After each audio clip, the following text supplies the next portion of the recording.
Muchas gracias a Biotech por la invitación, sin lugar a duda, y a todos ustedes que están del otro lado tomándose un tiempo para escuchar un poco esta charla. Así que realmente muchísimas gracias por la invitación. Vamos a empezar un poquito con esta charla. En el año 1875 hay un grupo de científicos franceses que deciden hacer un globo aerostático. Este globo aerostático se llama Zenith y logran un viaje inicial desde París hasta el sur de Francia, cerca de la ciudad de Lourdes, y hacen un viaje sin mayores inconvenientes. Eso les lleva varios días. Y después de esta experiencia, deciden, bueno, ya que fuimos para un costado, fuimos en línea recta, vayamos para arriba, ¿no? Entonces deciden hacer un viaje en altura. Cuando están en los 8.000 metros más o menos, empiezan a tener ciertas sensaciones que no habían experimentado nunca. Se desmayan los tres científicos. Uno de ellos logra activar el sistema de descenso, pero el resultado es que terminan cayendo en un bosque y con dos de ellos fallecidos. El sobreviviente, Scotty Sander, después logra hacer toda una recopilación de lo que le había pasado, y tal vez sea el primer manifiesto que tenemos, o la primera descripción clara de un evento de hipoxia, ¿no? En la tragedia del Zenit. Años más tarde, el doctor Søren Sørensen en Dinamarca descubre en el año 1909 el pH. Después de esto, Sørensen se va a trabajar a la fábrica Carlsberg de cerveza, y pasa toda su vida trabajando en Carlsberg. De hecho, hay un comentario que hace Carlsberg en alguna propaganda diciendo que ellos, al descubrir el pH, habían favorecido o habían trabajado en pro de la ciencia. Esto no es así. Sørensen lo había descubierto muchos años antes, pero termina toda su vida trabajando en Carlsberg. En el año 1957 empiezan los primeros equipos comerciales de gases, con el primer electrodo de PO2, el electrodo de CO2 posterior, y después ya queda un pequeño equipito donde se podía comercializar. Y cuando hablamos de gases arteriales, esta charla tiene también un interés didáctico, sin lugar a duda. Hay muchos, tengo entendido, médicos de terapia intensiva, bioquímicos. Entonces, perdón, se me fue la página. Cuando hablamos de gases arteriales, es la obtención por medio de una agujita y una jeringa de la sangre de una arteria, ya sea radial o femoral. Idealmente la agujita lo más pequeña que pueden, aunque a medida que va disminuyendo el calibre existe la posibilidad de hemólisis. Pero lo importante de esto es que esto es un proceso doloroso, esto duele. Dicen que lo femoral es un poquito más doloroso. En la experiencia personal, yo me quedo más con la punción femoral como menos dolorosa, lo que me han comentado a mí en lo personal, pero es una experiencia dolorosa. Esto es importante porque nos va a servir para charlar más adelante. Acá la Organización Mundial de la Salud define un poco cómo es la toma de sangre arterial, la jeringa preparinizada, la aguja, pero lo que hago interés acá es que ya se habla del hielo picado como la posibilidad de transporte al laboratorio. Estos son todos puntos que voy dejando para que después los podamos tocar un poquito más adelante. Habíamos dicho que esto era una experiencia dolorosa, claramente. Aquellos que han tenido una punción arterial en algún momento bien lo saben. Y el hielo calma el dolor. No es un tema menor. A veces estamos muy a las corridas en la necesidad en terapia intensiva y no tenemos esta consideración. Es importante. Hablaba la OMS de la necesidad de una jeringa heparinizada, y ahí ya tenemos una primera disyuntiva, ¿no? Heparina de sodio versus litio. La heparina de sodio viene en una jeringa, en un frasquito que hay que cargar la jeringa, y siempre está la discusión de que pusiste mucha heparina, pusiste poca heparina, que se diluyó la muestra, que le pusiste mucho sodio. Y eso ha llevado a que se desarrolle los anticoagulantes con litio, que vienen liofilizados, no requieren que uno esté cargando. Si uno tiene el cuidado de utilizar una poca cantidad de heparina, de solamente mojar las paredes de la jeringa, uno no debería tener mayores inconvenientes, pero son las dos situaciones que tenemos. ¿Cuáles son las indicaciones para un estudio de gases arteriales? Uno pensaría inicialmente en la necesidad de saber su PO2, su estado de intercambio gaseoso, pero uno cuando se pone a ver indicaciones empieza a ver que también no solo es en el momento de un paciente cuando uno lo va a asistir, sino una vez que ya lo ha estado asistiendo y ha hecho cambios, ya sea con una máscara de oxígeno o en el respirador, donde entonces quiere ver cuál fue la eficacia de esta intervención. Y empezamos a ver indicaciones que son realmente del uso diario. Cuando uno quiere evaluar un equilibrio ácido-base, obviamente necesita hacer un análisis de gases en sangre. Cuando uno tiene una enfermedad metabólica manifiesta que cursa con trastornos del estado ácido-base, como ser trastornos renales, trastornos metabólicos, una insuficiencia hepática. Evaluar toxinas. Si uno tuvo un paciente que está intoxicado, que cree que tiene un caso de toxicidad por alguna sustancia, tiene que ver el impacto. Si vamos a tener una cirugía mayor o que va a ser intervenido, uno diría, bueno, voy a entrar a quirófano a un paciente que yo tengo que saber cómo es su estado ácido-base, su pH, su equilibrio interno para ver si está en condiciones de ser anestesiado o no, intervenido o no, lo mismo el anestesista.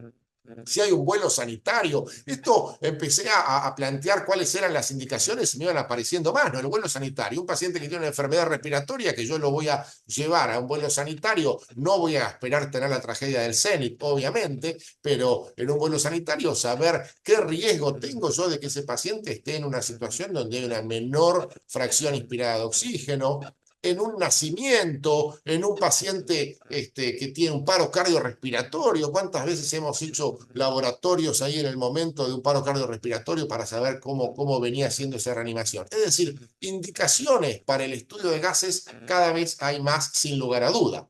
¿Cuáles son las contraindicaciones o precauciones? Esto es un poco discutible. Uno diría que la contraindicación no absoluta, pero una contraindicación que nos obliga a tener cierto cuidado es si un paciente está anticoagulado, obviamente, o si está en tratamiento con fibrinolíticos, porque va a sangrar, ¿no? Pero habiendo otros sitios de punción, uno elegiría el sitio que tenga menos compromiso. Por ejemplo, si tiene una infección de la piel en la ingle, en la zona femoral, no tengo una contraindicación de sacarle gases, tengo la contraindicación de utilizar ese sitio de punción, obviamente, o si tiene una lesión de la extremidad, o si tiene una aterosclerosis severa donde puede estar comprometida la circulación, que tuvo un cateterismo, le colocaron por ejemplo, tuvo un balón de contrapulsación por esa femoral y yo no voy a estar pulsando esa femoral, ¿no? Voy a la otra o voy a la radial. No son contraindicaciones absolutas, pero requieren cierta precaución.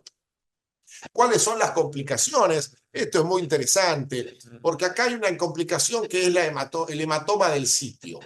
Y el hematoma del sitio va asociado a hemorragia, el dolor no lo podemos evitar, el pinchazo existe, pero el hematoma del sitio yo lo veo muy relacionado a la ansiedad del médico que lo hace o del operador que lo hace, puede ser personal de enfermería también en muchos lugares del mundo. El hematoma del sitio, a ver, esto es una punción arterial, la punción en la arteria tiene presión y estamos haciendo un orificio en la arteria, requiere un tiempo de hacer hemostasia. Si uno se toma el tiempo de hacer hemostasia, de estar comprimiendo y el paciente no está anticoagulado, esta complicación claramente es menor. Entonces, ahí estamos entre la complicación mayor, más frecuente, es ansiedad del operador. Una complicación que me interesa, infecciones muy raras, oclusiones arteriales, tiene que ser casos muy particulares, ¿no? Están descritos en la literatura, pero no es lo más frecuente, como el hematoma o la hemorragia, o el paciente que le sacan sangre y le sacan gases y se va y el paciente queda con un sangrado permanente, ¿no? Tomémonos un tiempo, por favor, no es mucho, a lo mejor es un minuto, un tiempo de presión, por favor, esta charla tiene que tener un componente didáctico también para aquellos que están iniciando. Y algo que me interesa resaltar, lesiones por pinchazo de aguja al personal de salud. Esto es muy frecuente, dijimos que dolía, y si duele y el paciente está reactivo, está vigila, aunque esté en terapia intensiva, aunque esté respirado, la respuesta va a ser retirar indefectiblemente, y esto se ve, y esto es frecuente. Entonces tengamos esto, si el paciente está reactivo y vigil, avísenle lo que van a hacer, porque estas lesiones, estas complicaciones, estos pinchazos accidentales existen y se pueden prevenir con un diálogo, avisándole, decirle puede ser que duela un poco, no se mueva, después ponemos hielo, está, pero estas complicaciones existen, lista. Ahora, es interesante, ¿no? Porque todo esto ya le sacamos sangre, ya vimos cómo era, ya, pero aparece este papelito y lo primero que tenemos en la cabeza es socorro, ¿qué es lo que hago con esto, ¿no? ¿Cómo interpreto esto? Entonces vamos a hacer un primer abordaje para ver cómo lo manejamos, ya sabiendo que hay dos órganos que están responsables de este orden, de esta estabilidad, que es el sistema pulmonar. La ventilación alveolar va a aumentar o disminuir la CO2, y desde el punto de vista metabólico va a ser la función tubular la que va a lograr reabsorber bicarbonato o eliminar protones, de esa forma manejar el estado ácido-base. Entonces, una pequeña guía de 6 pasos de análisis para ver cómo tenemos el estado ácido-base sería: el pH es normal, lo primero que nos vamos a preguntar. El pH más o menos está en 740, si está por arriba es alcalótico, si es por debajo es acidótico. Esto lo sabemos si hay médico de terapia intensiva. Obviamente, esta charla a lo mejor es un poco inicial, pero la idea es ir avanzando. Acá vamos a encontrar qué pasa con la CO2, ¿no? Con los pasos estos del análisis de los gases, ¿qué pasa con la CO2? ¿Es normal la CO2? CO2 tiene que estar más o menos en 40 milímetros de mercurio, que dijimos que está totalmente ligada a la ventilación alveolar. ¿Qué significa esto? Que si el paciente hiperventila, lo que hace es bajar la CO2. Si el paciente hipoventila, esto aumenta la CO2, es decir, no está lavando la CO2 a nivel pulmonar, se dice vulgarmente. Vamos a seguir cómo está el bicarbonato. El bicarbonato se relaciona absolutamente con el estado de la función tubular en el riñón proximal, en el túbulo proximal, donde a través de una bomba sodio-potasio, donde unos intercambiadores bicarbonato-sodio, tanto sea a nivel de la pars basal, digamos, del lado de la sangre o del lado tubular, vamos a estar a través de la anhidrasa carbónica produciendo mayor cantidad de agua y dióxido de carbono o bicarbonato y movilizándolo de acuerdo a las necesidades. Tiene que estar más o menos en un valor de 24, y así vemos cómo es esta relación de este dióxido de carbono, bicarbonato y pH. Entonces, vamos a ver que en el caso de que el bicarbonato que el pH esté bajo y la CO2 esté elevada, dijimos que la CO2 es un ácido. Cuando aumenta la CO2, baja el pH, es decir, donde baja el pH y aumenta la CO2, tenemos una acidosis respiratoria. En el caso de que la CO2 baje, lo que tenemos es una alcalosis respiratoria. Desde el punto de vista metabólico, si baja el pH y baja el bicarbonato, tenemos una acidosis metabólica. Y desde el punto de vista, si el pH sube, es una alcalosis, y si el bicarbonato sube, es una alcalosis metabólica. Y este sería un abordaje inicial, pero tenemos las situaciones que se van a nivel opuesto, porque directamente el organismo trata de compensar. En el caso, por ejemplo, de una acidosis respiratoria, donde vemos que sube la CO2, baja el pH, e inmediatamente el bicarbonato trata, inicialmente en forma parcial, de compensar esa acidosis respiratoria subiendo el bicarbonato, y después, con el tiempo, que tarda más o menos 24 horas, compensa totalmente esta alteración primaria. Entonces vimos que si tenemos una acidosis respiratoria y tenemos el bicarbonato que va subiendo, lo que está haciendo es compensar esa acidosis respiratoria. Habíamos juntado CO2, al subir la CO2 baja el pH y el bicarbonato a nivel del túbulo proximal empieza lentamente a acumularse y a mandar bicarbonato para el torrente sanguíneo. Entonces tenemos una acidosis respiratoria que lentamente se va compensando. Perdón. Desde el punto de vista podemos tener una acidosis metabólica donde el bicarbonato ha ido descendiendo, ejemplo, un paciente mal perfundido, un paciente séptico en terapia intensiva, y lo que hace a nivel pulmonar es hiperventilar, bajar esa CO2 para intentar compensar en forma respiratoria la acidosis metabólica primaria. Y en este intento de compensar, hay estas tablitas que son ya de muchos años, donde podemos ir viendo si esta compensación es aguda o crónica y qué cantidad de bicarbonato o qué cantidad de CO2 uno espera ver a nivel compensatorio para saber si esa compensación es parcial, es completa o es insuficiente. Porque podemos tener un trastorno mixto y acá ya la cosa se empieza a complicar un poquito más. Podemos tener una acidosis metabólica con una acidosis respiratoria. ¿Y cómo es esto? ¿Es frecuente? ¿No es frecuente? Y yo pienso rápidamente en un paciente de terapia intensiva, que es lo que habitualmente veo, o un paciente, puede ser un paciente renal crónico que tiene una acidosis metabólica por ácidos fijos y que a la vez tenga cierta obesidad, por ejemplo, ciertos parámetros respiratorios de enfermedad pulmonar obstructiva, un síndrome de Pickwick, gente que tiene trastornos ventilatorios. Entonces, planteamos el paciente séptico con problemas respiratorios de un fumador crónico, cosas que se ven más que frecuentemente. Vamos a tener entonces la acidosis metabólica, acidosis porque el pH está bajo, metabólica porque el bicarbonato está descendido, que sabemos que es un paciente séptico, y además tiene una acidosis respiratoria porque está reteniendo CO2, es decir, esa ventilación pulmonar no está siendo óptima, lejos de ser óptima, ni siquiera está compensando, sino que está colaborando con el trastorno primario de la acidosis metabólica. Y en esta acidosis metabólica que hablamos aparecen otros componentes porque tiene que haber cierta electroneutralidad, pero hay aniones que se empiezan a acumular en diferentes patologías que desproporcionalmente elevados, desproporcionalmente acumulados, van alterando esa electroneutralidad y en el cálculo del anión gap, que tenemos la fórmula acá abajo, ha habido otras fórmulas modificadas en algún momento, que tiene que tener un valor de 12 a 14. Si ese valor es más alto de 12 a 14, estamos diciendo que tenemos aniones no medidos, otros aniones que están colaborando en esa acidosis metabólica. Es decir, en relación a la normalidad y a lo que tenemos un gap, tenemos una brecha. Y eso es lo que se llama la acidosis metabólica con anión gap elevado. Donde los ejemplos, hay un montón de reglas mnemotécnicas, esta no es ni lejos la mejor.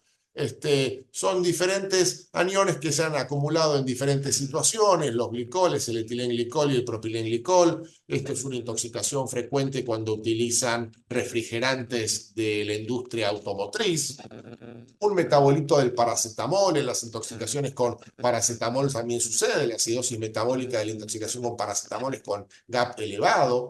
La presencia de lactato, que es una causa más que frecuente, brutalmente común en las terapias intensivas, donde vemos que los pacientes tienen una mala perfusión, incluso en las unidades coronarias, donde vemos que los pacientes están mal perfundidos y esa mal perfusión conlleva una acumulación distal de lactato que lentamente se va elevando, sin lugar a duda. La intoxicación con metanol. El metanol es un alcohol no apto para consumo humano y muchas veces lo hemos visto en industrias del vino que adulteran el alcohol. En Argentina ha habido hace unos 30 años, y ese dato es muy duro para mí porque yo estaba de guardia en esa época y recuerdo que hubo una importante intoxicación con metanol de muchas personas que fallecieron, entonces todos estábamos atentos a estar esperando recibir estos pacientes con intoxicaciones con metanol. La intoxicación con aspirina, la insuficiencia renal es una clara insuficiencia donde hay un montón de ácidos fijos que se van generando y cursan por un gap elevado, o la cetoacidosis, donde el principal ejemplo es la cetoacidosis diabética sin duda. Todas y acidosis metabólica con gap elevado. Vamos a charlar 2 minutos del lactato porque al ser tan frecuente está claro, es más que frecuente, está claro el efecto del lactato como predictor de mortalidad en los departamentos de emergencia, en las unidades de cuidados intensivos, como un factor crítico que hoy en día los equipos lo miden directamente. Históricamente hacíamos un cálculo, hoy vienen en los equipos, es decir, la tecnología nos está acompañando en este caso, pero la medición del lactato es algo que en el estado ácido-base y que en el análisis de estado ácido-base tenemos que estar sin lugar a duda considerando, donde es un factor, ya sea desde el ingreso del paciente a las guardias o en la estadía, durante la estadía hospitalaria, en el lugar que sea, el lactato es un punto que nos está marcando, sin lugar a duda, mortalidad y pronóstico. Siguiendo con este análisis, no podemos dejar de pensar en el oxígeno. Sabemos que el oxígeno está disuelto en la sangre y un porcentaje va asociado a la hemoglobina. La hemoglobina es muy ávida por este oxígeno y tenemos que medirlo en relación a la PO2, donde vemos el oxígeno disuelto, o la saturación, donde vemos el oxígeno ligado a la hemoglobina. ¿Y por qué es esto? Porque puede cambiar la fracción inspirada, es decir, nosotros podemos estar respirando aire ambiente con un 21% o podemos estar respirando una concentración totalmente elevada de FiO2 a través de un respirador o una mascarita. ¿Por qué esto? Perdón, me pasé. No, perdón. ¿Por qué esto? Porque durante muchos años, con los médicos de terapia intensiva, hay algunos que tienen algunos añitos, los trabajos de Gattinoni inicialmente, que era uno de los referentes en la patología respiratoria crítica, se fue definiendo que con una clasificación, con una determinación de la PAFI, que es la presión de oxígeno sobre la FiO2, podíamos definir un poco el grado de hipoxemia y así definimos que una PAFI por debajo de 200 lo incluíamos en lo que en ese momento era el síndrome de distrés respiratorio del adulto. Después los trabajos de Roger Bond fueron también muy significativos, Toble, fueron los que trabajaron estos temas, y con un pequeño ejemplo vemos un paciente que tiene 88 milímetros de mercurio de presión de oxígeno y una FiO2 al aire ambiente de 0,21, tiene un PAFI de 440, y un mismo paciente con 88 milímetros de mercurio, pero con una FiO2 del 0,6, es decir, del 60%, tiene una FiO2 realmente de 144, no lo veo acá porque creo que era 140, 147, bien. Entonces, con esa cuenta vamos a estar definiendo todos estos datos que tenemos de la gasometría, ¿no? Definiendo su situación, su grado de impacto de la dificultad respiratoria, porque de acuerdo a esa gravedad es donde vamos a estar viendo qué tipo de maniobra, qué tipo de estrategia vamos a estar utilizando en el tratamiento de estos pacientes, ¿no? Donde de un PAFI bajito podemos trabajarlo con una canulita de oxígeno, o con un PAFI deteriorado ya necesitamos respirarlo, ponerle una gran cantidad de PIB y llegar a la posición de prono. Esto lamentablemente nos lo hizo revivir un poco la pandemia COVID, que ha sido tan útil la posición de prono, a terminar en intercambiadores de oxígeno como puede ser un ECMO, ¿no? ¿Por qué? Porque dijimos esto, ¿no? Que puede haber diferentes soportes de oxígeno y lo vamos a estar definiendo a lo mejor con esa cuenta que nos la da el aparato de estado ácido-base con el análisis de la PO2. Entonces así llegamos a tener una gasometría básica, donde era la gasometría inicial, y una gasometría, perdón, una gasometría, estoy tratando de que la imagen mía desaparezca, pero estoy por todos lados, no sé cómo sacarlo, que me tapa un poco. Una gasometría inicial donde teníamos algunos datos y muchas cuentas por hacer, a una gasometría completa, a una gasometría moderna, donde claramente muchos de esos cálculos y muchas de esas determinaciones ya vienen hechas por el aparato.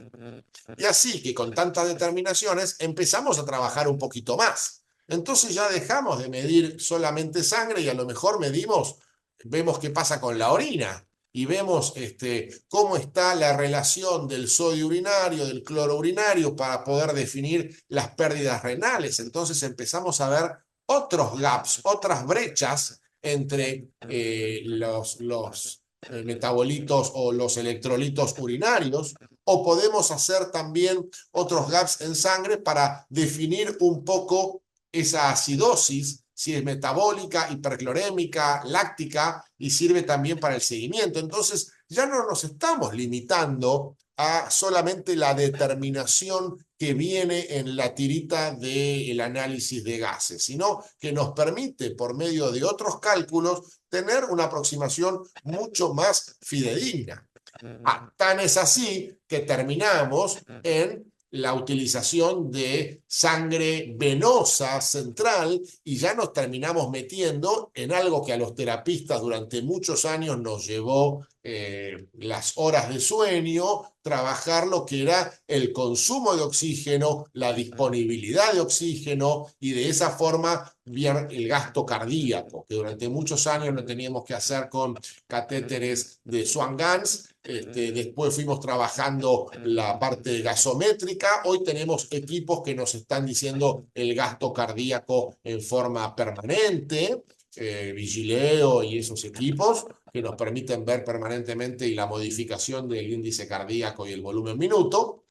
Pero este análisis, que no es absolutamente nada menor, que requiere conocimiento, nos da valores que nos tuvieron desvelados muchos años. Definir qué tipo de hipoxia era, si era isquémica, si no, si el paciente estaba con un sector dependiente, el consumo era dependiente de la disponibilidad, si ya había pasado ese sector y el paciente tenía un consumo distinto. Bueno, es decir, datos que nos va aportando esa famosa tirita reactiva. Pero hay mucho más de esta tirita reactiva y esta es una parte que me interesó mientras preparaba esta charla, hablar un poco con los residentes y preguntar sobre estos valores, ¿no? Si le daban interés, si no le daban interés, si sabían los valores normales, qué eran estos valores. Y así llegamos a la carboxihemoglobina.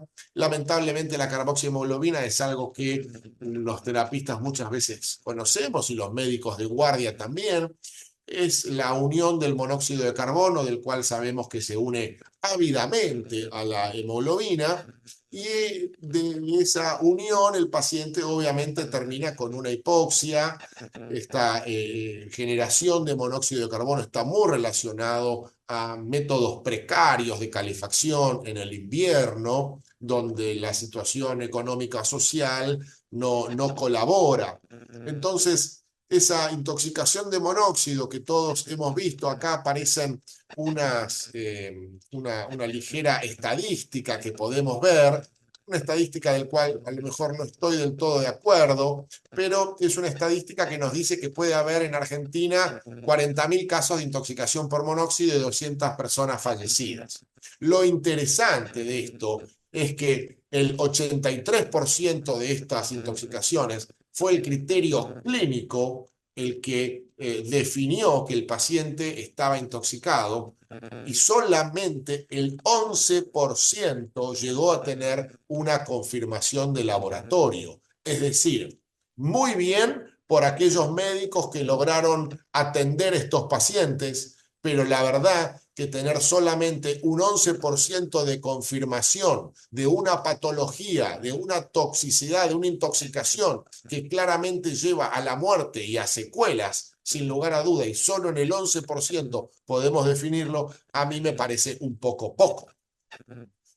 Siguiendo con otras de las datos que nos da esta tirita reactiva, tenemos la metahemoglobinemia. Esto sucede cuando el hierro de la hemoglobina está en estado oxidado, entonces no tiene la capacidad de recibir oxígeno. Hay diferentes intoxicaciones que producen esto.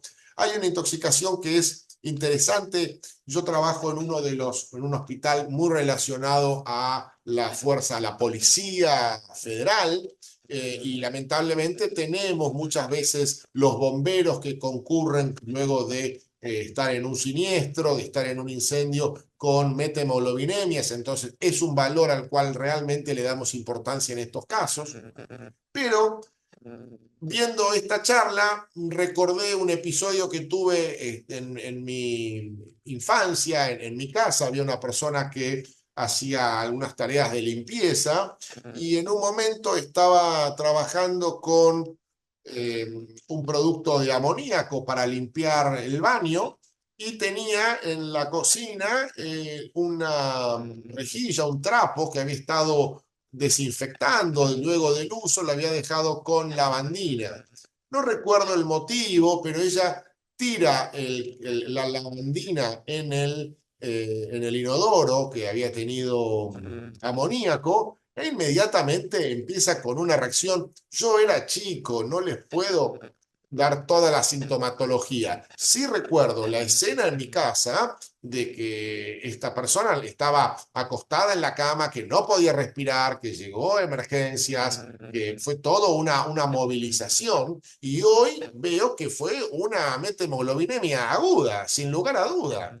Y es un accidente completamente doméstico que me pasó a mí. Me pasó a mí, no me lo contaron, me pasó a mí. Entonces, estar atento que este dato también gentilmente nos los está dando ese tipo de gases. Esto me interesa un montón. Las diferencias en la sangre arterial y venosa. Ya está visto, ya está estudiado que la sangre venosa es exactamente igual de útil. Siempre no. Pero hay situaciones en que podemos utilizar la sangre venosa como un sustituto de la sangre arterial. ¿Y por qué voy a esto? Porque insisto que esto duele. Entonces, en el momento en que esto duele, vale la pena decir, ¿le voy a hacer un pinchazo arterial al paciente o puedo manejarlo con sangre venosa?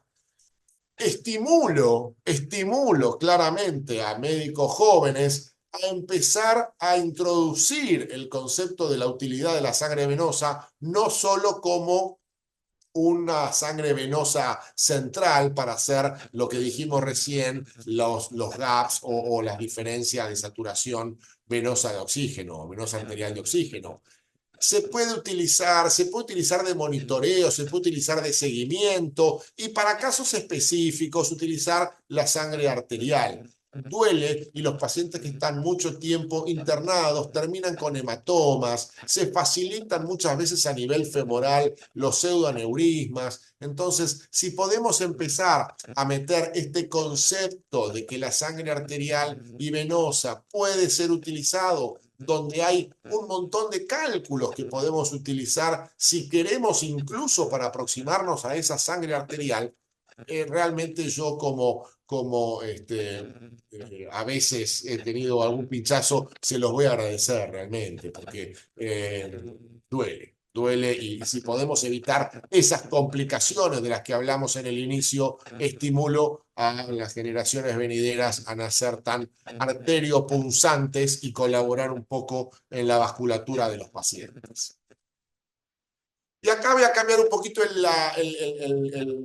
la idea que veníamos, porque me voy a meter en un ion que me interesa a mí, que es el magnesio, ¿no? Es el octavo elemento en la corteza terrestre, el tercero en el mar, el tercer elemento disuelto en el mar, y el segundo a nivel intracelular, es decir, es un ion más que frecuente. Estos son los equipos que diseñó William Kolff, que era un holandés en el año 43, desarrolló la máquina de diálisis, después es un padre de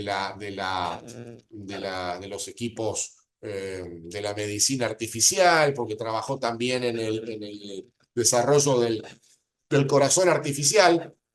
Pero fíjense que, bueno, estos equipos se hicieron con con la cobertura de las salchichas, ¿no? Con la tripa, con lo que se hacen las salchichas. Él era un holandés, en el año 43 Holanda no estaba en las mejores condiciones para sacar un artículo médico, lo hace en el año 46, un poco más adelante, y en ese momento dice, al día 10, que todavía no le habían puesto magnesio al baño de diálisis, es decir, más que frecuente era, pero ese magnesio el problema que tenía es que no había ningún lugar en Holanda que pudiera medir magnesio en sangre, sino tenía que irse a un laboratorio de suelos, un laboratorio geológico para poder medir ese magnesio. Bueno, ya que estamos en que la medición del magnesio total no se puede distinguir del otro, del magnesio, no lo puede distinguir del iónico, no puede hacer esa diferencia, se mide todo, y el iónico es el biológicamente activo, que en los pacientes críticos, y esto es importante, el magnesio total y el magnesio iónico hay una correlación bajísima, muy baja. Entonces, cuando se mide en un equipito un magnesio iónico, bueno, es un factor agregado que tenemos, ¿no? Tengo que estar moviendo acá porque tengo un conflicto con esta imagen, ¿no? La tengo yo acá que no la puedo sacar, me parece, ya la voy a sacar, no se preocupen para poder leer la diapositiva. Bueno, me fui. Vemos que el 80% de los valores bajos de magnesio en realidad tienen una fracción normal de magnesio ionizado. Entonces, estamos midiendo con un magnesio total un valor que tiene muy poca relevancia en realidad, porque hay muy poca correlación entre el magnesio iónico y el magnesio total.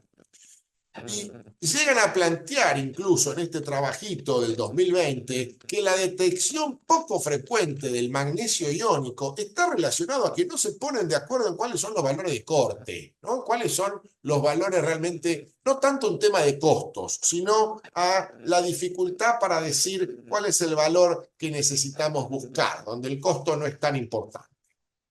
Acá nos vamos en un trabajo del Journal of Intensive Care, donde la hipomagnesemia es común en todos los pacientes, que puede causar complicaciones graves y potencialmente fatales y se asocia con la mortalidad. No estamos hablando de una cosa menor, estamos hablando de algo potencialmente fatal con aumento de mortalidad. Que incluso este trabajo llega a decir que los pacientes con riesgo de déficit de magnesio, con hallazgos bioquímicos típicos, deben ser tratados igual, amén de que, además, incluso teniendo el magnesio sérico dentro del rango normal. Y ahí es donde digo yo, perdón, ¿es el magnesio sérico dentro del rango normal o es un magnesio mal medido? Es un magnesio que no se correlaciona con el magnesio que tiene realmente significativo, el cual está siendo activo. ¿Qué pasa con estas terapias, con esta situación? Yo les cuento, para si tengo entendido que puede ser que haya bioquímicos en la audiencia. La diálisis es un procedimiento extracorpóreo donde sacamos la sangre de un paciente que está con insuficiencia renal. Durante 4 horas la pasamos, o 3 horas la pasamos por un filtro y se la devolvemos purificada. Ese es un proceso bastante agresivo desde el punto de vista del organismo. El organismo tiene que tener capacidad de tolerar ese procedimiento, y cuando los pacientes en terapia intensiva están severamente injuriados, con sobre todo inestabilidad hemodinámica, con la presión muy baja o con necesidad de ciertas drogas, utilizamos una técnica que es mucho menos efectiva en comparación con la diálisis, pero en hacerlo durante las 24 horas logramos una efectividad muy importante y sobre todo con una estabilidad muy grande hemodinámica. Entonces, está visto que los procesos de terapias lentas producen hipomagnesemias mucho más frecuentes. Este es un trabajito que hicimos en el año 99, donde ya reconozco hace cuánto tiempo que estoy haciendo esto. No teníamos soluciones con magnesio y teníamos que estar agregándole magnesio de acuerdo un poco a los que nos podría parecer que el paciente necesitaba, pero no teníamos forma de medirlo porque no lo podíamos medir por guardia y solo lo podíamos medir en forma de un laboratorio central. Está visto en este trabajo, por ejemplo, también de la Critical Care, lo que nos dice que no es la anticoagulación, porque estos pacientes que están en terapias lentas tienen que estar anticoagulados durante mucho tiempo y se utiliza tanto citrato como heparina. El citrato puede quelar el magnesio y hacer que baje más allá de los valores esperables normales por el procedimiento, pero ya se vio que los valores bajan muy rápidamente, mucho antes de que se puedan controlar en forma diaria, es decir, que una determinación diaria es completamente insuficiente para esto y que no está relacionado a la anticoagulación que tenga. Este es un trabajo en el Cincinnati Hospital, donde lo que tenemos es una situación similar, donde ven la hipomagnesemia que tienen claramente estos pacientes cuando están en terapia intensiva y busca y pide y estimula que haya nuevos trabajos para evaluar el por qué la hipomagnesemia es tan significativa en estas terapeutas.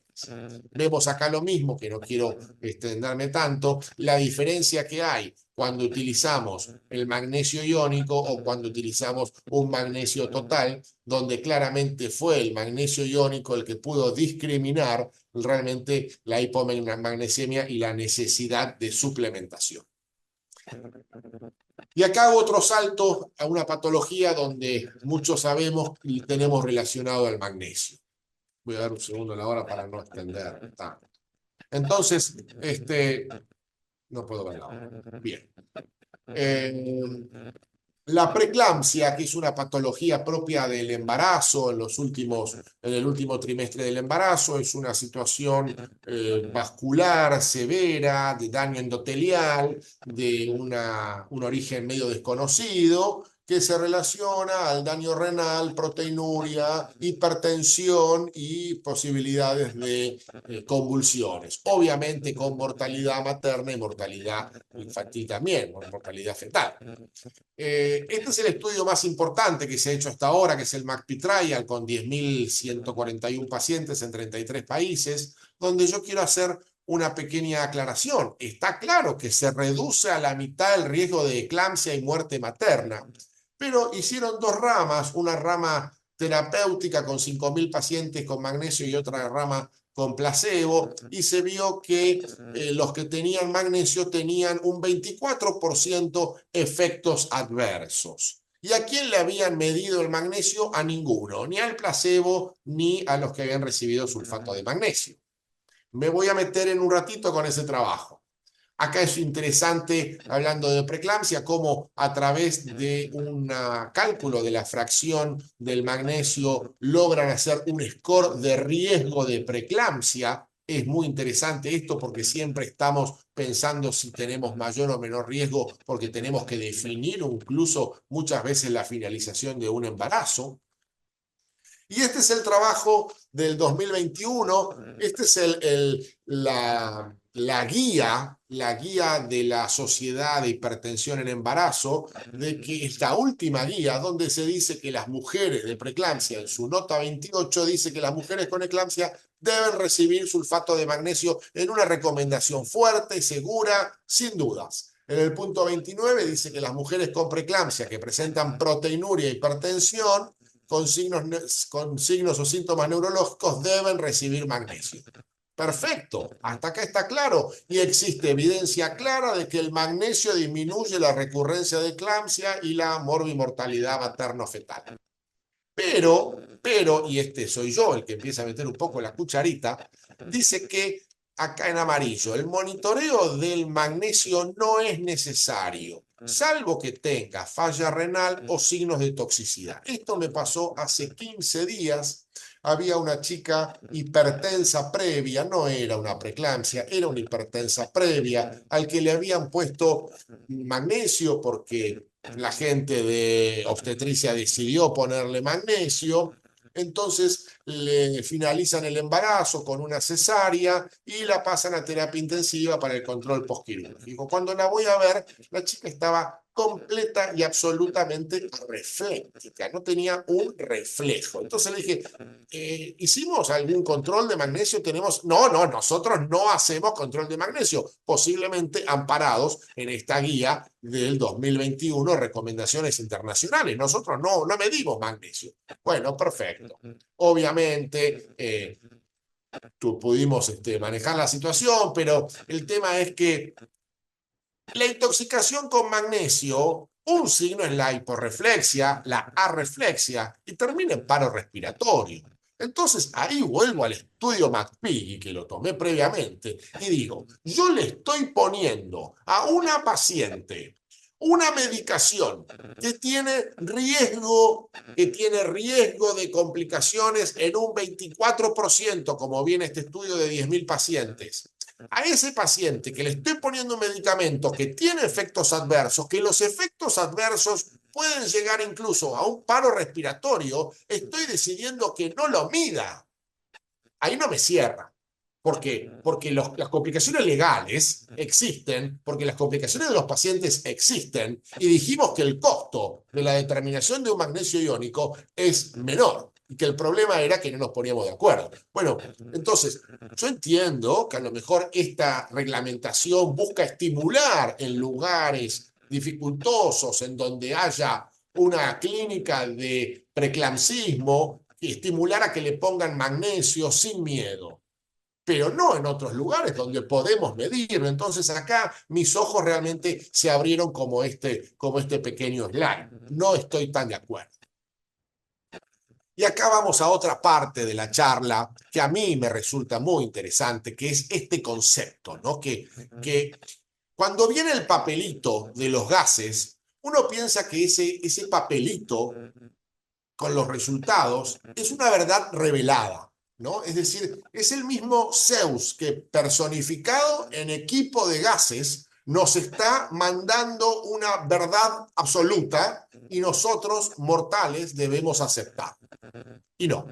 Y ahí empecé con mis conflictos, porque para los bioquímicos que están lo sabrán perfectamente, pero hay una lucha mundial entre la gente de bioquímica, de los equipos de laboratorio central y los equipos denominados point of care, es decir, donde se trabajan en el sitio donde está el paciente, donde podemos decir que es una tecnología a la cama del paciente, al borde del paciente, donde un estetoscopio es una tecnología al borde del paciente, un medidor de glucemia, medidores de todo tipo, pero los equipitos de determinaciones de gases son point of care. Y hay una lucha en la bioquímica de cuál es mejor, cuál conviene, cuál hay que comprar, cuál hay que tener, cuál es más importante, y esto relacionado al tiempo. Laboratorio central tarda mucho, los point of care son muy rápidos, la cantidad de muestra de los point of care es bajísima, con micrones estamos tomando muestras, y esto, piensen en un neonato la importancia que tiene. Los equipos centrales utilizan muchísima más cantidad de sangre.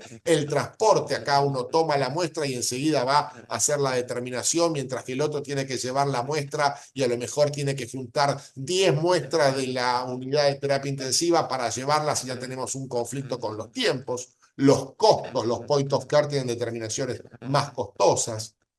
La necesidad de operarios especializados y el entrenamiento, y acá me detengo un segundo, porque en los laboratorios centrales la gente que trabaja son bioquímicos, están totalmente especializados, trabajan todo el día de eso y obviamente no tienen ninguna dificultad en el manejo, pero en los point of care, muchas veces cuando viene el point of care viene la gente del laboratorio que lo trae, que hay 4 residentes, uno está posguardia, entonces no puede estar muy atento, el otro está con un paciente, el otro está con los familiares, entonces es un solo residente el que toma el entrenamiento, y después ese residente es el que pasa la información y lo pasó al R3, al R2 y termina siendo un entrenamiento totalmente deficiente.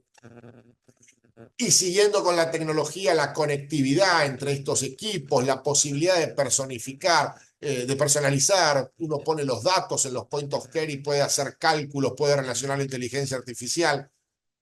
Buenísimo, esta pelea en el mundo bioquímico está. Ahora, dos puntos, calidad, control de calidad. El otro día estaba en la terapia intensiva, pasé a la mañana y decía electrodo de cloro sucio, ¿no? Entonces dije, electrodo de cloro sucio, perfecto. Bueno, yo en esa terapia intensiva soy nefrólogo, soy un interconsultor, comenté con la gente, sí, el electrodo, sí, bueno. Pasó el tiempo y el electrodo siguió sucio y hubo 85.000 determinaciones. Es decir, el point of care es buenísimo, pero funciona con ciertas condiciones. Y acá hay un tema que es importante. Habitualmente lo compra el jefe de terapia, el jefe de neonatología, el de la unidad, el del quirófano, no tienen ni idea cuál compró uno, cuál compró el otro. Viene la gente del laboratorio, lo deja. Si bien todos tienen controles de calidad interno, todos tienen sistema de calibración, todos se pueden hacer conectividad remota desde el lugar del laboratorio que los provee, pero el laboratorio central, y esta es una lucha que yo tengo, debería ser responsable de los point of care de las unidades de terapia intensiva y tener una relación muchísimo más estrecha, salir de los sitios donde están y llegar un poco a donde están los point of care para garantizar con su conocimiento la calidad de la muestra que se está poniendo, la calidad del resultado, porque ese resultado es el que nos va a dar valor. Si tenemos una calidad que está totalmente garantizada por un especialista, por una persona idónea, y ese control se hace frecuentemente, el resultado tiene valor. Y eso es significativo, porque vemos que los errores donde el resultado deja de tener valor van desde que se hizo la orden hasta el punto final después de que se analizó el estudio y que se lo cargó en pantalla. Es decir, las posibilidades de error son enormes, enormes. Y es así que empezamos desde sacarle el aire a la muestra, que nadie lo hace, y dejamos la muestra con oxígeno, hicimos mucha fuerza, se hizo toda una cantidad de espuma y lo dejamos ahí y no le damos relevancia a eso. Vemos como a medida que hay bolitas de aire, que hay aire en la muestra, va modificándose la PO2 o situaciones de traslado, estos sistemas que son neumáticos excelentes, sin lugar a duda, existe el problema del traslado. Cuando yo hacía esta charla, se me ocurrió ir a la neonatología de uno de los hospitales donde trabajo. Entonces, pregunté cómo era el trabajo de traslado de las muestras. Me dijeron, no, los ponemos en los sistemas neumáticos y lo mandamos. Buenísimo. Ahora, la neonatología está en el octavo piso de otro edificio. Es decir, pasa por el subsuelo, sube al otro edificio y recién ahí llega al laboratorio. Entonces, yo no sé cuánto tiempo está la muestra dando vueltas por todos lados, golpeándose en todos los caños, pero son temas de los cuales tenemos que estar informados y que tenemos que tenerlos porque el papelito no es una verdad revelada. El papelito es una verdad revelada y tiene valor cuando cumple con ciertas condiciones que nos compete a nosotros médicos, les compete a bioquímicos, les compete a enfermería. Mantener esa vigilancia para que los resultados tengan el valor que nosotros necesitamos. El tiempo de recolección, dijimos que recolectamos 4 o 5 jeringas y la tenemos que esperar el enfermero que la lleve al laboratorio central o que venga el extraccionista a llevar la muestra, que justo, lamentablemente, coincidió con el momento que tenía el almuerzo, y esa muestra iba a tardar un poquito más y los resultados no va a ser esa verdad revelada por Zeus, no va a ser lo mismo, porque está claramente definido cómo a medida que pasa el tiempo los valores se van modificando con P's que son claramente significativas.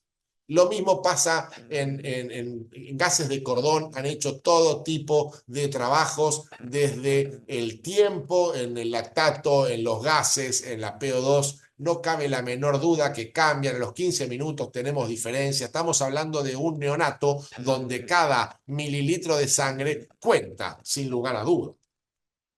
Y así llegamos a este estudio que me parece más que interesante. Cuando trabajamos en gestión, muchas veces se utilizan ciertos gráficos para poder mostrar claramente, en forma enfática, cuál es la situación. Y este es un diagrama que se llama Ishikawa o espina de pez, también se lo llama muchas veces, espina de pescado, donde vemos en esta pequeña trabajo cómo hacer para reducir el rechazo de muestra. Ellos están tratando de ir contra el rechazo de muestra. Es decir, hay un montón de muestras que el laboratorio las rechaza por diferentes causas. Y esta es una forma de plantear cuál es el rechazo y cuáles son los factores que están determinando esa alta tasa de rechazo. Y así es que fui al hospital y pregunté en el laboratorio central, ¿cuál es la tasa de rechazo que tenemos? ¿Qué? ¿La tasa de qué? No, acá se procesa todo. No, no, viendo esto es no. Viendo esto es no. Porque este es otro trabajo donde hacen un sistema que se llama planificar, hacer, controlar, actuar, Plan, Do, Check, Act, que es un mecanismo de reentrada permanente, donde lo que hicieron fue evaluar cuáles son en todo el proceso, dónde pueden estar las complicaciones que llevan a un aumento de rechazo para terminar reduciendo estadísticamente significativamente en AP de 0,001 la tasa de rechazo de muestra. Entonces, en todos lados hay rechazo de muestra. Hay que buscarla. Aquello que no se ve, aquello que no se busca, no se encuentra, pero fíjense cómo hay personas que están trabajando en ver qué pasa con esas muestras que no tienen la calidad y que pierden el valor de lo que están, analizando. Entonces, esta es una forma también de trabajar en el plan Do, Check, Act.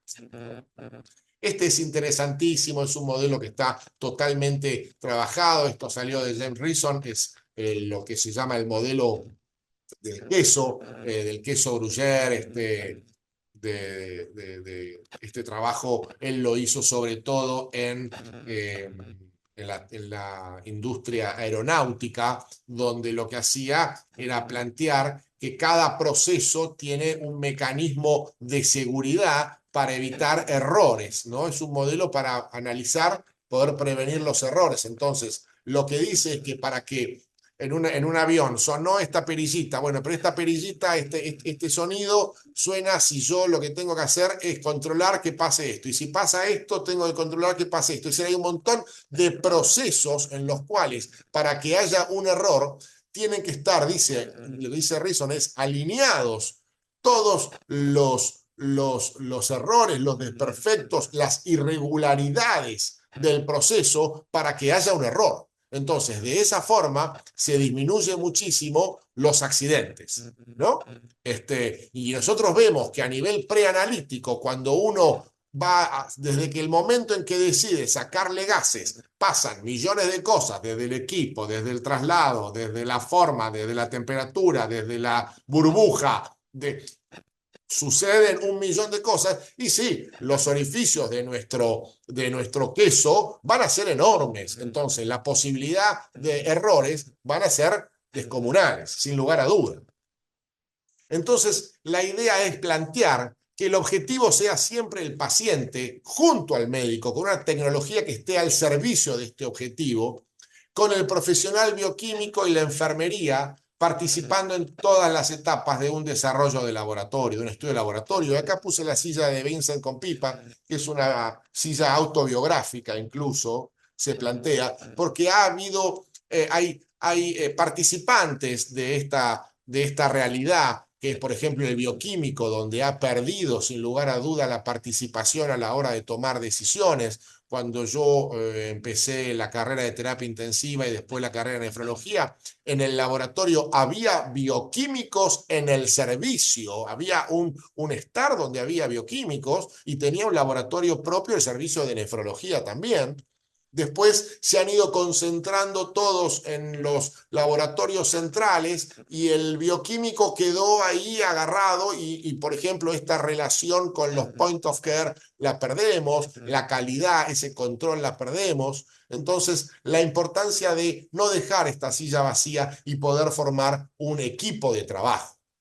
Por lo tanto, el estudio de los gases en sangre permite un claro enfoque de las patologías, pero no se limita a estos datos, sino que hay un análisis posterior que permite reinterpretar las variables para tener un manejo mucho mayor.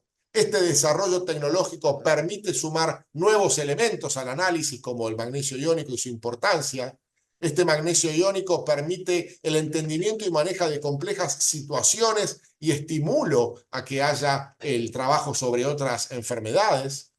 El complejo proceso de laboratorio, desde la etapa preanalítica hasta la postanalítica, está inmerso en una enorme cantidad de errores que puede afectar el resultado y es importante que el bioquímico salga de esas paredes del laboratorio, trascienda las paredes del laboratorio, utilizando sus conocimientos para darnos la seguridad y la garantía de estos procesos. El personal de enfermería integrarse activamente al equipo de salud, brindando opinión experta, sugerencias, contención y consejos al paciente, sabiendo que el buen resultado se obtiene trabajando en equipo.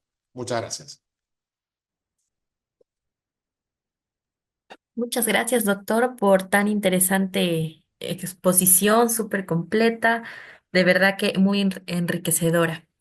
Eh, pasamos ahorita en este momento a la parte de preguntas y comentarios. Pueden hacer los participantes uso del micrófono o incluso del chat por cualquiera de las dos para que puedan realizar sus consultas.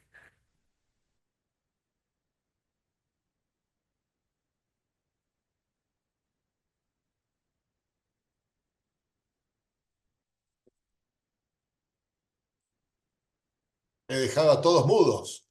Muy bien. Parece que sí, doctor. Buenas noches. Buenas noches. ¿Cómo está, doctor? Buenas noches, un placer saludarlo.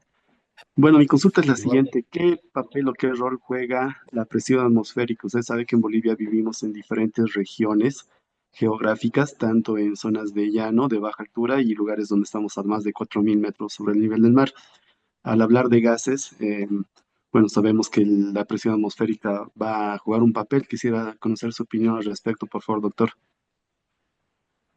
Uf, extraordinaria pregunta, Ludwig. Extraordinaria pregunta. Cuando yo empecé la facultad, había el que era el titular, el que era en su momento el decano, la figura más importante, eh, iniciaba la charla el primer día y ponía en la esquina un circulito con la palabra no sé. Y él lo hacía porque decía que tantas veces iba a no saber una pregunta, y este es el caso, porque acá yo debo aprender de ustedes. Nosotros no tenemos esta situación. Yo trabajo en un lugar que está a nivel del mar y no trabajo con en lugares de alpinismo o una situación. La situación más cercana que tengo es el trabajo de los pacientes. Yo muchas veces he hecho eh, derivaciones aéreas en caso de accidentes y bueno, el trabajo es saber un poco si el paciente va a tolerar ese viaje, si está en condiciones desde el punto de vista respiratorio. La realidad que he visto, yo he trabajado en derivaciones aéreas en helicóptero, porque esto sucede en personal policial cuando tiene ocasionalmente algún accidente o un enfrentamiento, y la altura del helicóptero es mucho más reducida que puede ser la altura de un avión de cabina no presurizada, ¿no? Presurizada es otra cosa. Pero el conocimiento de las alturas que ustedes tienen, soy materia dispuesta de aprendizaje en esta situación, Ludwig, porque la pregunta te lo hago realmente de corazón a ti, porque no te la puedo responder. No lo sé, no lo sé. Y me parece fantástica la pregunta, pero no te la puedo responder, Ludwig. Aprendo de ustedes. Muy bien, doctor. Gracias. Mire, yo soy ingeniero biomédico de profesión y bueno, soy parte del equipo de Biotech también. Y sé que también estábamos aquí, no sé si estarán conectados, pero teníamos que contar con la presencia de un instituto en Bolivia que hace este tipo de investigaciones. Entonces sería Ajá. enriquecedor poder escucharlos si es que estuvieran conectados. Bueno, y si no, tarea para todos. Esta pregunta genera una búsqueda feroz el día de mañana, sin lugar a duda, porque me he encontrado en un callejón con esta pregunta, Ludwig. Realmente, excelente. Buenas noches, doctor. Buenas noches. Sí, justamente nosotros trabajamos en el Instituto Boliviano de Biología de Altura, en la ciudad de La Paz, que está ubicado a 3.600 metros sobre el nivel del mar. Y tenemos valores normales a esa altura con una presión barométrica de 490 a 495, que es totalmente diferente a nivel, la presión barométrica a nivel del mar, que es 750 milímetros de mercurio. Invito a todos, profesionales, tenemos una biblioteca y tenemos los datos, si es que alguno quisiera ver, revisar los valores, que los tenemos ya publicados a nivel de la altura, ¿no? Es súper enriquecedor, realmente. El intercambio me ha puesto un objetivo mañana. Doctor, nos ha llegado una pregunta, me ha llegado directamente una Sí. pregunta. Consultan, ¿nos ha pasado que existe diferencia en potasio en una gasometría con el valor de potasio iónico en suero? ¿Por qué puede deberse esto? Valor de potasio y potasio iónico. A ver, ustedes miden potasio iónico, ¿a qué llaman potasio iónico? Habitualmente la determinación de potasio es una, nosotros no hacemos determinaciones dobles de potasio y potasio iónico, no lo habitualmente. Lo que sí sucede, sin lugar a duda, es la situación de hemólisis, que esa no la podemos descartar en ningún momento y los estudios de hemólisis en una muestra que viaja, como les conté, durante no sé cuánto tiempo de un edificio a otro, y el riesgo de hemólisis, sin lugar a duda, es mucho mayor.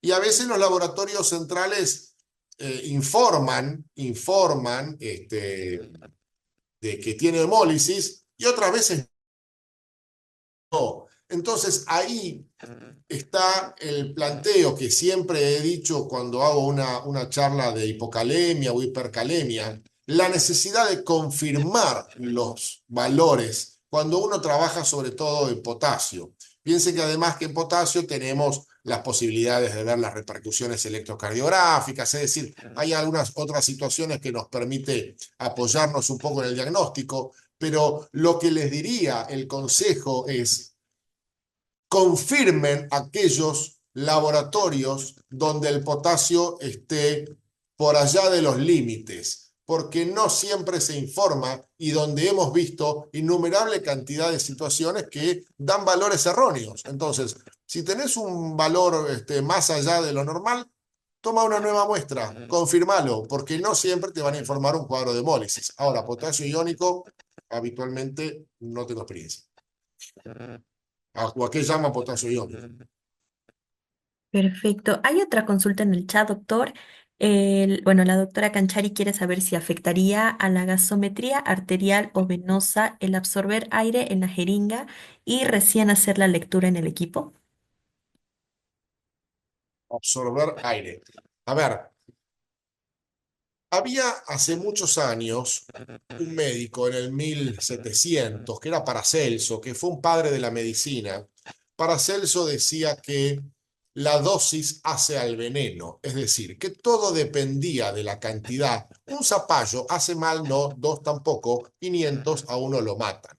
Y acá vamos a tener una situación semejante. Si nosotros tenemos un poco de aire y lo vamos a sacar inmediatamente, va a ser un tema de dosis. La dosis hace al veneno. Es decir, si yo voy a tener esa jeringa con aire, la voy a dejar porque tengo que juntar 25 muestras más y la tiene que llevar gente del laboratorio a otro edificio, y sí, eso va a tener repercusión, sin lugar a duda, como lo planteamos previamente. Ahora, si es un poco de aire que quedó y vos lo podés sacar inmediatamente, o podés tener el cuidado, no solo el cuidado de sacarlo, sino la certeza de que lo sacaste, porque después aparecen resultados que no te son los esperados y empezás a decir, y pero esto a lo mejor tenía un poco de aire. La burbuja, ¿se la saqué? No se la saqué. ¿Le saco de vuelta? ¿Lo confirmo? Entonces, tener estos cuidados, no correr. Lo mismo que pasa con el hematoma. Tenemos un tiempo,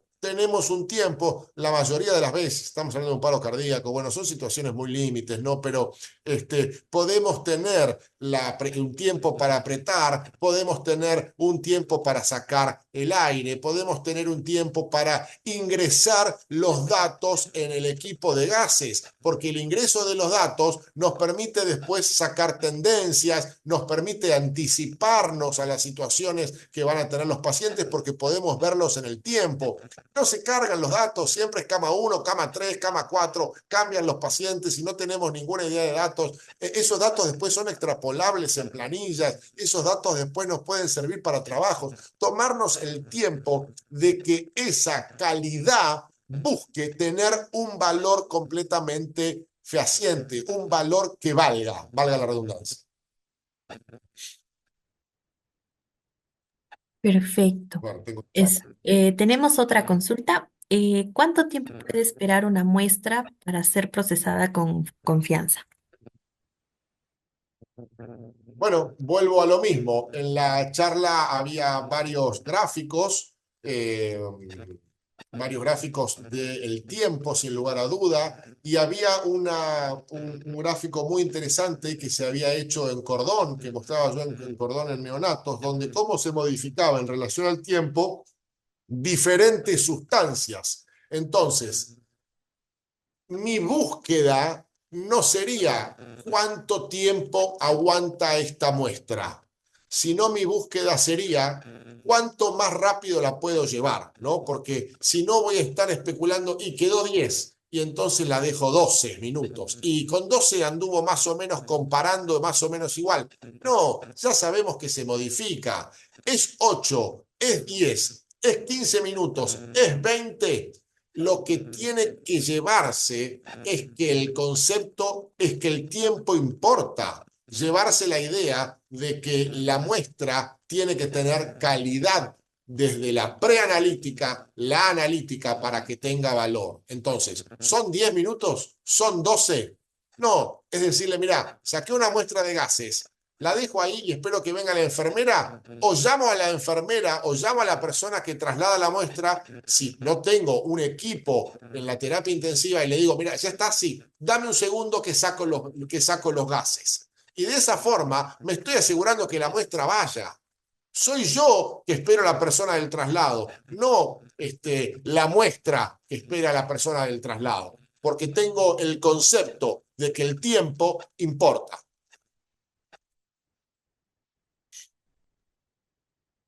Perfecto, muchas gracias, doctor. Tenemos un comentario en donde le están agradeciendo por su experiencia, ¿no? Y por ser tan claro, ¿no? Con la exposición. Muchas gracias. Bien, muchas gracias. Lo hago con pasión, realmente. Parece que no tenemos más consultas, doctor. Nuevamente yo le agradezco de parte igual de todo Biotech por estar el día de hoy con nosotros, por haberse dado el tiempo. Sabemos que allá en Argentina, bueno, están una hora adelantado a nosotros. Quiero cederle la palabra a mi compañero Ludwig, quien va a dar unas palabras de agradecimiento y de cierre igualmente. Ludwig, que le tengo miedo a Ludwig, me puso contra las cuerdas. Muy buenas noches, querido doctor.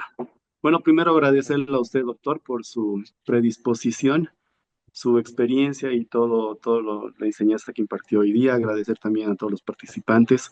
Creo que de más está decir que esperamos haber cumplido o haber cubierto sus expectativas, porque creo que lo hemos superado de lejos. La explicación fue bastante clara y estoy seguro que todos han sido bien, sabido aprovechar muy bien de ello. Quiero agradecer también al doctor Rubens Escobar, que es parte del equipo de Nova Biomedical, y al doctor Giovanni Lozano, quienes también están presentes, y agradecerlos a ellos también por darnos la oportunidad de formar y dar este tipo de capacitaciones y formación, ayudar a formarse a los profesionales en nuestro país. Agradezco también a la gente de Biotech con las cuales trabajamos y bueno, esperamos en un futuro volver a tener esta experiencia, querido doctor, y poder seguir enriqueciendo con sus conocimientos. Muchísimas gracias, Ludwig. Estoy a entera disposición de ustedes. Sinceramente ha sido un gusto y enriquecedor para mí. Muchísimas, muchísimas gracias de corazón.